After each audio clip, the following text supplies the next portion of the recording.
Good afternoon, everyone, and thank you very much for being here. This is my first time in Singapore, and I have to say it's been absolutely amazing. Fantastic country. I love the architecture. I love the food. Super impressed with the sort of the past few days of the conference and the innovation and technology that's happening and the energy and the dynamism. So I just want to thank you first before anything else. So, okay, you hear a lot about actually looking for my clicker, which I found. Thank you. You hear a lot about using AI for the enterprise in business applications.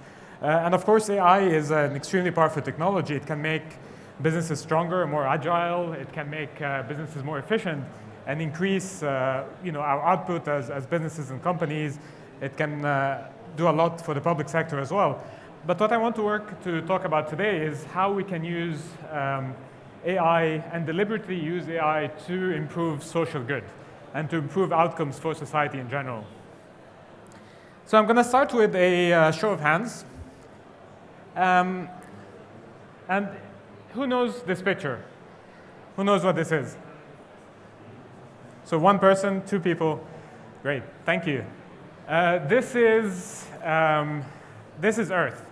In the middle of the white circle, this is planet Earth. It's a picture that was taken by the Voyager 1 space probe in 1990 on the 14th of February, Valentine's Day.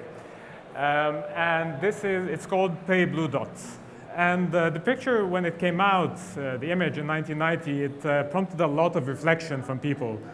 Because there it was, us, everyone in it, everyone we love, everything we care about, all our science, our technology, all our wars, our conflicts, our bombs, poverty, wealth, everything was there, and everything was there, tiny.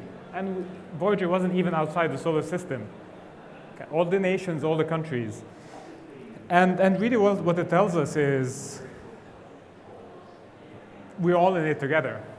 And at that distance, everything is so small. And then let's zoom in a little bit. This is our planet. If you look, you can probably spot Singapore there. But that's us. At this level, again, not much different, right? It's still one planet with everything in it. But we zoom in further, and then reality changes, and it changes from one person to another, from one time to another. So that's today, that's us. There's about 18,000 people yesterday and today at Innovfest. So Marina Bay Sands, absolutely beautiful architecture, beautiful sort of modern engineering and development. And people who are at the forefront of technology, whether you're in business, you're an investor, you're in the public sector, you're in government, or you're a student, you are working on some of the most important technologies that our species have seen. And that's our reality today. But you go somewhere else, and that's the reality for most people on most days is a lot more mundane. It's a lot more, let's say, it's maybe less exciting, but it's our reality also most days. It's how are you going to get to the end of the month? Do you have enough to last you to the end of the month? Do you have good health care? Are your kids going into good schools? Can you go to the university you want to do? Are you going to find the next job? And it's daily struggles, daily achievements, daily ambitions. And then you go zoom in somewhere else, and it's completely different. That's from a refugee camp in Lebanon, near the Syrian borders, Syrian refugees. I took that in 2015.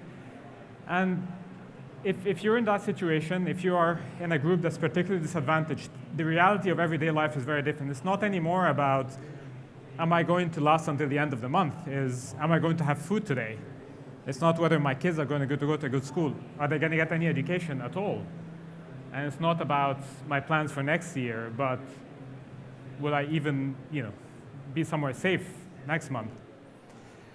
And Gandhi had this idea that we have to focus, whenever you're doing something, you're taking an action, thinking about not just who is going to affect like the person in front of you, but thinking about the last person in society, the last person in the line. And it's only by looking at the impact of the things we do, whether it's a policy from a government, whether it's a business decision, whether it's a product, whether it's a technology, about how it's going to affect the last people in the line, the last people in society, the people who are the most disadvantaged. And that's how we're going to get the best out of the technology we have for our societies. So I'm going to talk a little bit about how we do it at Untitled, how we think about it. So there's two things. One is about first developing and using AI responsibly. And you can probably put different circles, but I'm going to use these three. So that's explainability, transparency, and governance. And the other bit that I'm going to talk about is how we can deliberately use technology for the betterment of society. So I'll start with the governance side. So we are an AI product company who develop AI-powered software, but we start from fundamental research. We start from advancing the research in AI, going to seeing how that can be applied to real-world application and real-world value, and engineering that into powerful software that can strengthen organizations. And we think of AI as something that helps human. So AI is not something to replace people, but it's something to make people stronger, to augment the ability of people to do their work better and faster and more effectively. So we think of AI as something that guides decision-making, not makes decisions. That's something that needs to be continuously improved, and to have the people in the loop, the people who are not being told what to do by AI, but there to look at the algorithms and maintaining control over AI. So, for example, having feedback loops to see where a model is not performing as it should be or producing results that are not optimal, and addressing that and fine-tuning that. And explainability as well is an extremely important thing, that because as many of you will know, that things like deep learning, for example, it's not always very easy to see how certain decisions or certain predictions were made, and it's an area of research that we invest a lot in. We think that's something that the AI scientific community needs to put a lot more effort in, and AI companies need to put a lot of effort to make sure that their software is as explainable as possible. And the other side of it is, and I love this quote. It's from Carl Sagan, basically, we live in a society exquisitely dependent on science and technology, in which hardly anyone knows anything about science and technology. And we all know that's true, and we all know that's only going to increase every time that the complexity of our science, of our technology increases over time and builds over complexity.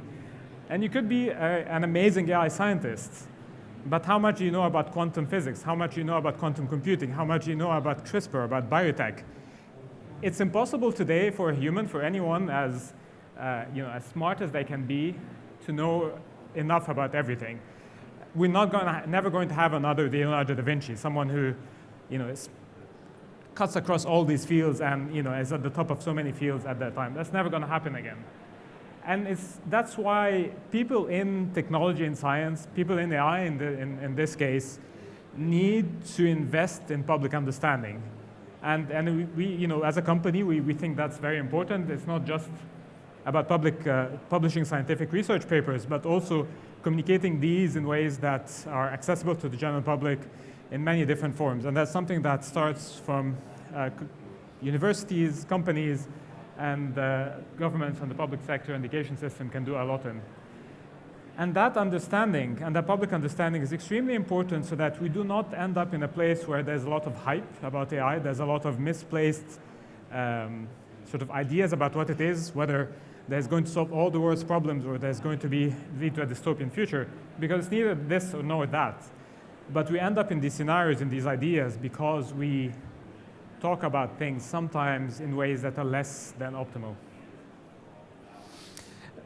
And then so I talk about how kind of we can work towards achieving responsible AI, so explainability, transparency, public understanding, and all of these things.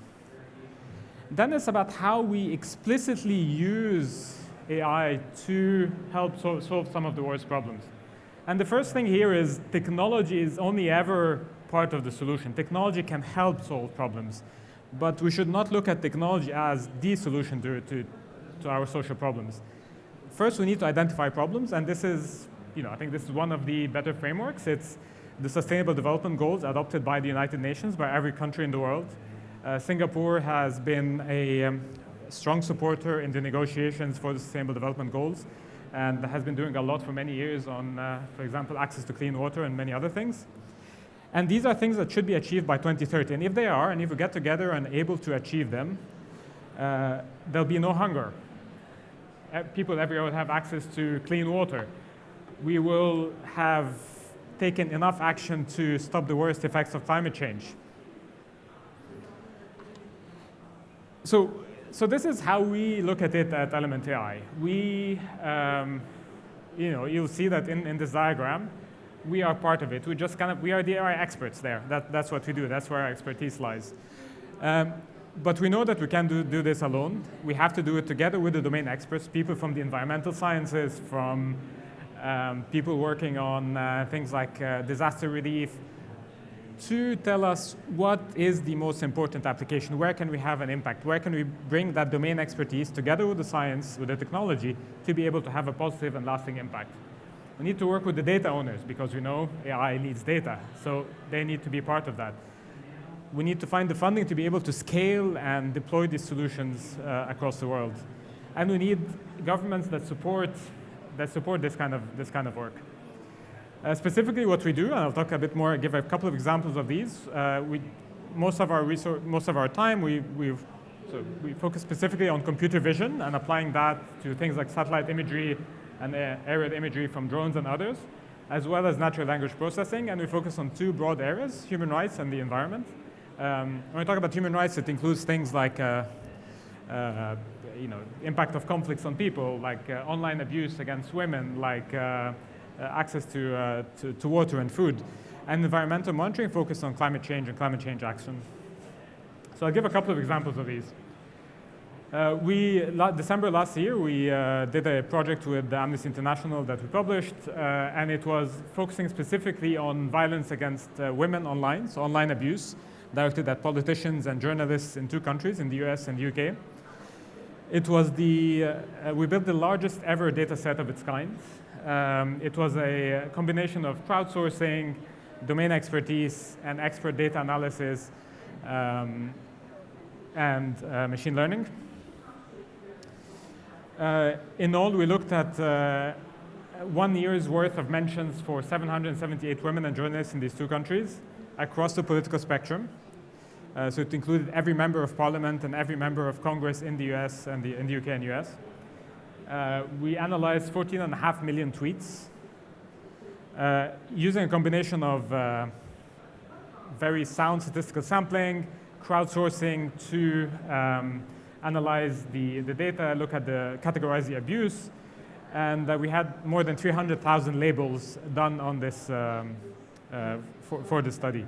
And this is where transparency comes in, right? So we could have said, hey, we did all of this with AI. We put AI, and AI did the whole analysis, understood every tweet, right? But the thing is, yes, natural language processing is advancing very rapidly, but it's not yet at the level to be at this level of accuracy to do this kind of thing all by itself. So what we did instead was we used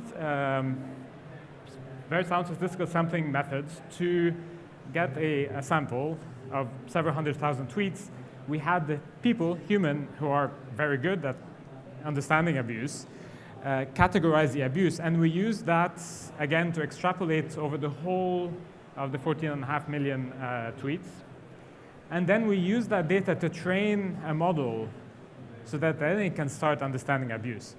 And we were very happy with it because published in December, it beat the state of the art at the time, and it achieved better results than anything that existed before.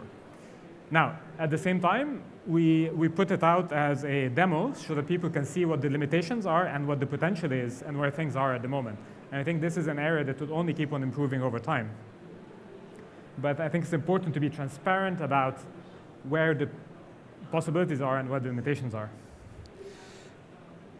Now, this is just to show you a bit some results, just to give you an idea. But you can see there, for example, there were 1.1 million abusive or problematic tweets. So that's a real problem, and we knew it was a problem. But being able to put hard numbers onto it gives a completely different perspective on the problem. And you can see also that the amount of abuse that black women are getting is substantially higher than any other ethnicity. And having these kind of numbers, starting to understand problems really at that level of granularity means that then you can start building the right solutions and looking for the right ways to tackle them.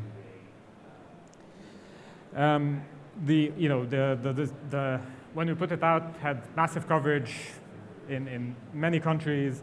It was headline news in lots and lots of places, and that prompted a lot of very positive reaction to the issue. And we've seen that kind of in the last few months, Twitter has introduced a lot of new ways for tackling abuse on the platform. Now I'll talk a little bit about our work on satellite data and computer vision. So this is from these images are from a challenge by the European Space Agency. It was the longest challenge that it put out, so a research challenge for 10 months. And it was something called super resolution, okay? So who watches CSI? Or has seen CSI before? Okay, any science fiction kind of detective police thing where they go and they see someone suspect on CCTV and they say, the detective says, hey, please enhance. And magically it kind of enhances like 50 times and you can see all the details. This is nonsense, right?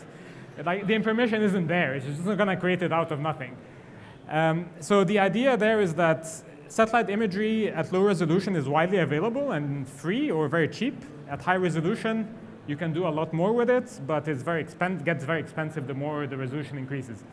So the idea there was that how can you develop a method that's efficient to go from what you see on your left, those three images, where you have several images over a period of time of the same location, or roughly the same location at low resolution, to get to the equivalent of a high resolution image. As you see on the other side, this is the high res. So what we did is basically we're very happy with this. So we came top of the competition together with Mila, the scientific research lab in Montreal. We were first in the public leaderboard, second in the private leaderboard within 0.03%, so near there, and that's the middle. So this is kind of an example of a generated super resolution from the low resolution. Now imagine being able to use that in other applications. So the idea, the next thing is, okay, what can we use it in? So now we are also just very recently, just this week, announced we're a research partner of NASA's Frontier Development Lab. So we'll be supporting research on using super resolution for lunar resources and mapping, as well as the solar magnetic field and solar weather events. But next, can we use it? What else can we do it for? We know the planet is suffering. We know we have incredibly high levels of pollution. We know we have the carbon dioxide, methane are really harming our climate, and things are going to get much worse. Icebergs are melting. We have forest fires. We have deforestation. We have people suffering from natural disasters, homes that are being destroyed. We have all of these things, and many of these are applications where AI, again, is not the solution, but can be part of the solution, can help make things happen faster, understand the world faster, and do something about it.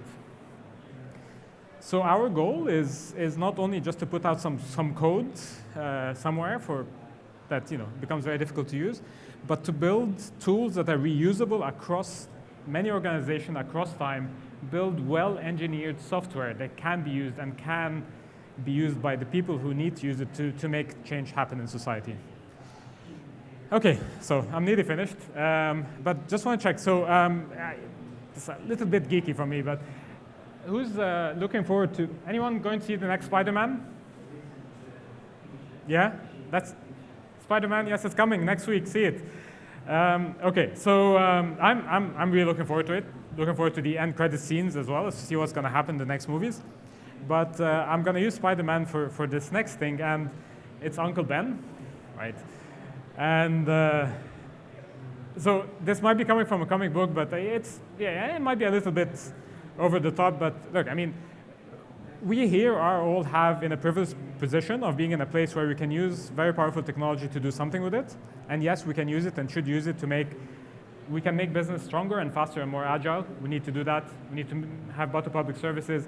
But what we absolutely need to do as well is use that technology, use these resources to make the world a better place, to improve the problems, to improve the things that will affect the whole of society, and to make sure that when people look back at what happened in the late, from 2015 to 2025, the decade, those 2 decades we're in the middle of, that we have used the opportunities in a good way, and they don't look back and say, yeah, we should have thought about what AI, the risks of AI. We should have thought about governing AI better. We should have, done things a little better because the environment, the climate is getting so much worse, and we're not in the place where we needed to be.